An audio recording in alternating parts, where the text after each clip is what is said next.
Welcome to the Lexington Public Library's Tales from the Kentucky Room podcast, where we discuss everything Lexington and Fayette County history. I'm Mariam, and in each episode of this podcast, we will feature a guest that will share a piece of local history. So thank you for tuning in and enjoy.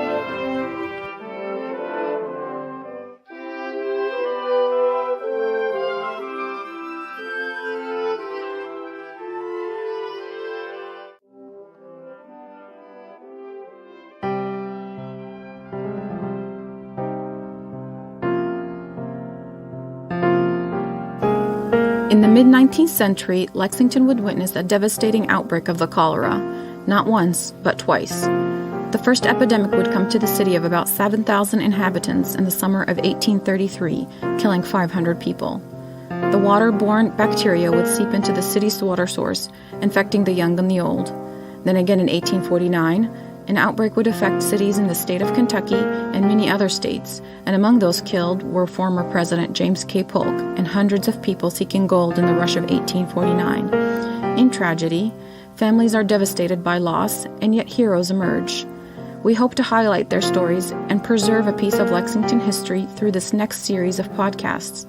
You will hear the stories of William King Solomon and Aunt Charlotte, and the orphanage that emerged through the philanthropic efforts of Mariah Gratz, as well as the home of the Friendless that would eventually become Ashland Terrace.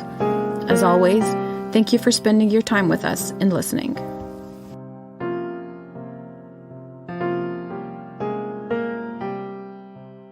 Hi everyone. Today we would like to welcome Nisa Hanna. She's from Ashland Terrace. She is the assistant director at Ashland Terrace Retirement Home for the past 2 years. She started there as an intern in 2013, performing various roles. She holds a bachelor's and master's degree in social work from the University of Kentucky. Welcome, Nisa. Thank you for joining us today. Well, thanks so much for having me. I'm happy to be here and talk more about our history. Awesome. So today you're going to talk to us a little bit about the history of Ashland Terrace Retirement Home. It is a historical home here in Lexington. So can you give us a little bit of the backstory of how Ashland Terrace came to be? Right. So we've always been told, in my entire time there, that we came from the cholera epidemic of 1849 here in Lexington. So the second cholera. The second, yes, the second epidemic. So we have various historical documents dating back, So I was like, well, let's look into it a little more, especially having people of knowledge around, like Terry Foodie and things like that. On our board, yeah. So people that know about it around us, which helps out. So doing some digging, I did find out that in 1836, property was sold by the Catholic Church to 3 gentlemen. I know one's last name Ford, Harney, and Kaiser. Okay. And they actually, at that time, remodeled it, from what I understand, and sold it to a woman named Catherine Marsh. Okay. And then one of our board members, another board member, let me know that she believes at that time period, slaves were actually taught to be house slaves in this building. So it was like a training ward for slaves. Right, okay. right. And this is all happening on West Short Street. Yes, the first building. The first building we were in. So at the time, I believe it was 80 West Short Street, but as time went on, it's, of course, there was renumbering. So we always call it 522 West Short is what we call it. So I'm going to just call it that for ease sake there. I think 1901 is when they redid the numbers. Yeah. But so 522 West Short is where we started. And then there's a gap. So 1845, Catherine Marsh bought the property. Okay. And in the 1848 tax list, it has her listed as living alone with 2 slaves. Okay. So from 1848 until about 1876, we have a gap of no mentions in the paper, no documents, nothing that we can find. So no tax records or census records or anything like that. And we could have always missed some things. I mean, I haven't. It's just, it just seems to be a gap there. Yeah. But in our history, we've always been told 1849 cholera epidemic is what we stemmed from. Okay. We were, for men, women, and children, left destitute by the cholera epidemic. Okay. And I'm assuming maybe at that time there weren't that many people around just taking some notes on what was going on because a lot of people died. So that could have had something They were to do with otherwise it. preoccupied trying to survive the cholera. So, yes. But I know it was very widespread, and a lot of names connected to our history were involved with the cholera epidemic. So I see. So who were some of the residents that were, destitute and had to go to and stay at Ashland? Do we know anybody? So we don't have any. We don't have any actual solid names. Whenever they were spoken about, it was more vague. It seemed to be. I would say majority would have been women that were either widows or maybe weren't educated or had a husband at the time and didn't know where to go. Maybe they lost their family. Yeah. And then also orphans, so younger children that have lost families that would go there and just kind of be taken in is what we're thinking. But also I don't know how that kind of interacts with slavery, which was a while back. But, so I don't know who was in the building necessarily. Exactly. So was it, after maybe Catherine died, could she have died in the cholera epidemic? We don't know. Could it, I don't know, former slaves stayed there? Could it have been an empty building for a while But what we've always been told from people in our past is that it was active during the time, and they just took in people however they could. Okay. So how did it progress from taking in people that, were left destitute by the cholera to a retirement community that we know of today? Right. So how did that come about? Long history, yeah. So, again, in 1876 is when we start seeing the articles in the paper about the home of the friendless. Yes. So we were called the home of the friendless, and originally for men, women, and children, of course. And there was an article published January of 1876, actually, that said, this is what we do. It was mainly, the goal was to help people find employment and support themselves in the time.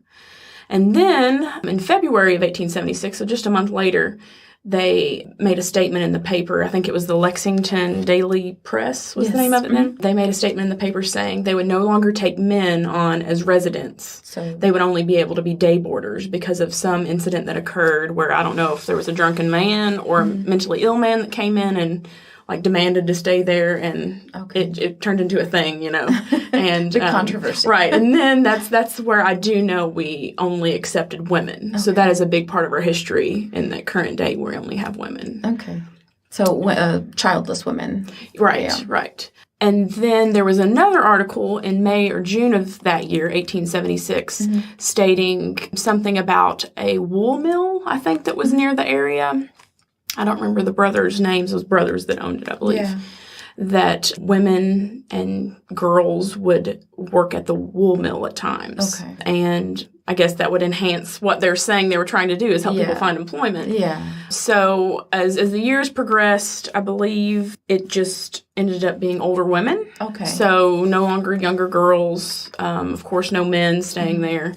And then at that time, at 522 West Short, at some point in history, we began to be called the Old Ladies' Home. Okay. So it went from Home of the Friendless to the Old Ladies' Home. Okay. So I'm assuming in the late 1890s, that was an acceptable way to call it, So all older women there and still going about business as usual, taking care of older women. At this point, I do believe we were supported by the government and a lot of private charity. Okay, so donations. From what I understand, so a lot of helping hands that went into that home. Oh. Okay. And then also some mentions in the directories. I believe we were mentioned a lot of times with nothing to do with us, just that we had a firebox.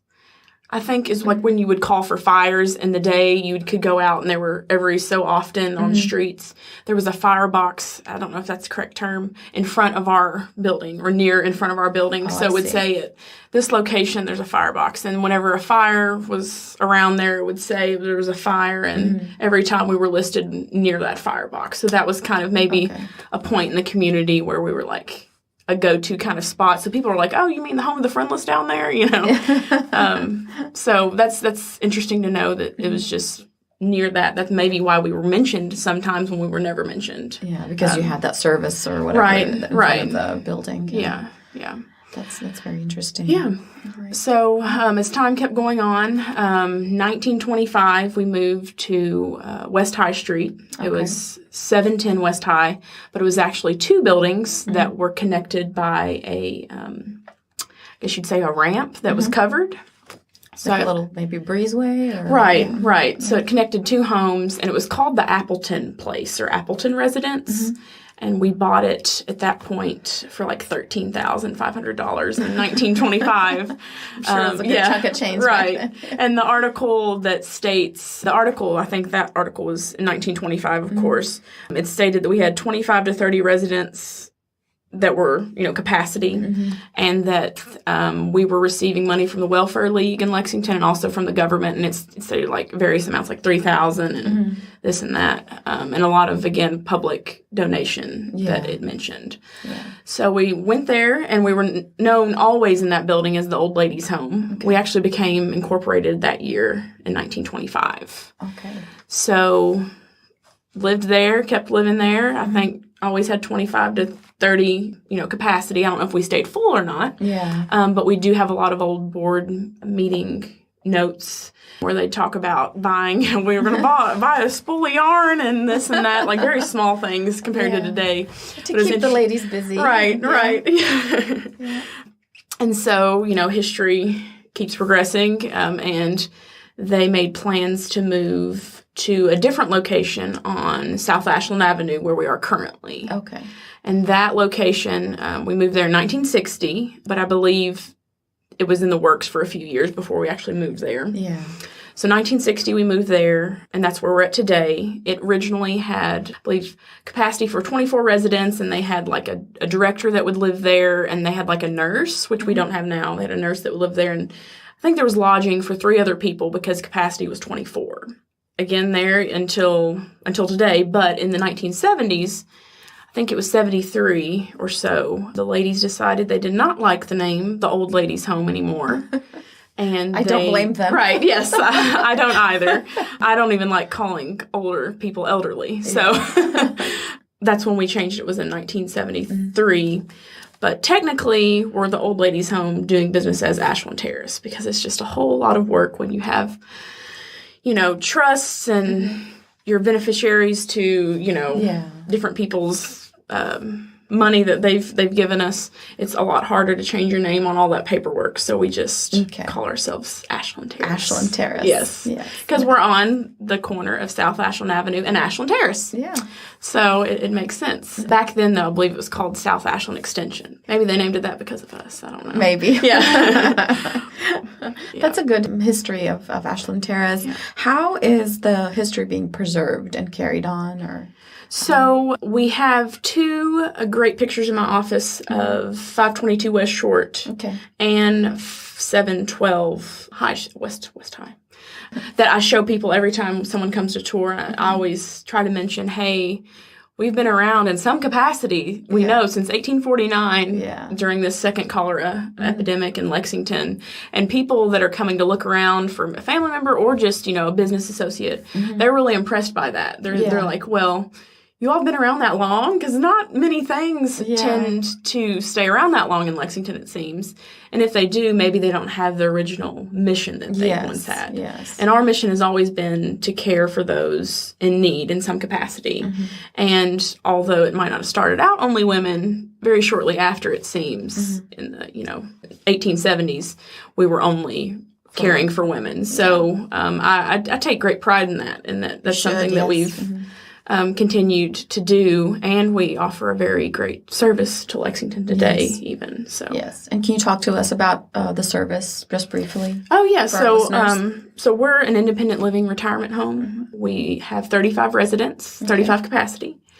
We are like one big family. It's very community oriented. It's being independent living. We don't have any medical services, so it does help foster that senior sorority environment, which is nice. We have 3 meals a day for all the ladies, transportation Monday through Friday, housekeeping, and linens once a week. So ladies kind of just do their thing in this big home, and we have activities and outings, and we do fun stuff and have parties, and eat together and share life together, really. Yeah. And So- it's like having grandmothers for me, because I'm only 25, but it's like having a lot of grandmothers. Well, that's awesome. Yeah. That's awesome. Yeah. And each one has her own Yes. living space, and they're free to come and go as Right. they please. And Yeah. Each lady has their own room, but we encourage them to use the living room. We have an upstairs parlor. We have a beautiful veranda that looks over the Chevy Chase area.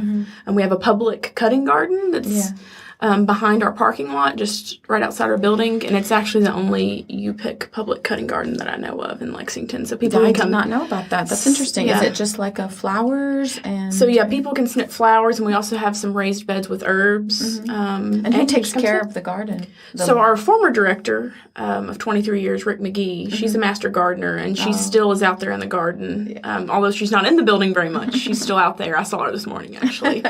So she takes very good care of it. And we also have a lot of volunteers, several volunteers from Ashland Terrace, actually, ladies that go out and help. That's awesome. Yeah. Yeah. Well, thank you, Nisa, for your information and giving us a little piece of Lexington history. We really appreciate it. Well, thank you for having me. I'm happy to share it. Thank you. Have a good day, guys. Thanks for listening to Tales from the Kentucky Room, a podcast brought to you by the Central Library's Kentucky Room staff at the Lexington Public Library. If you enjoyed listening, please take a minute to subscribe, rate, and review the podcast on Apple Podcasts and Stitcher. If you have any questions about local history or genealogy research, you can visit us in the Kentucky Room to use our collection and newspaper microfilm. Or you can email us at elibrarian@lexpublib.org. That's elibrarian@lexpublib.org. I'm Mariam, and we'll be back with another trip down Lexington's memory lane.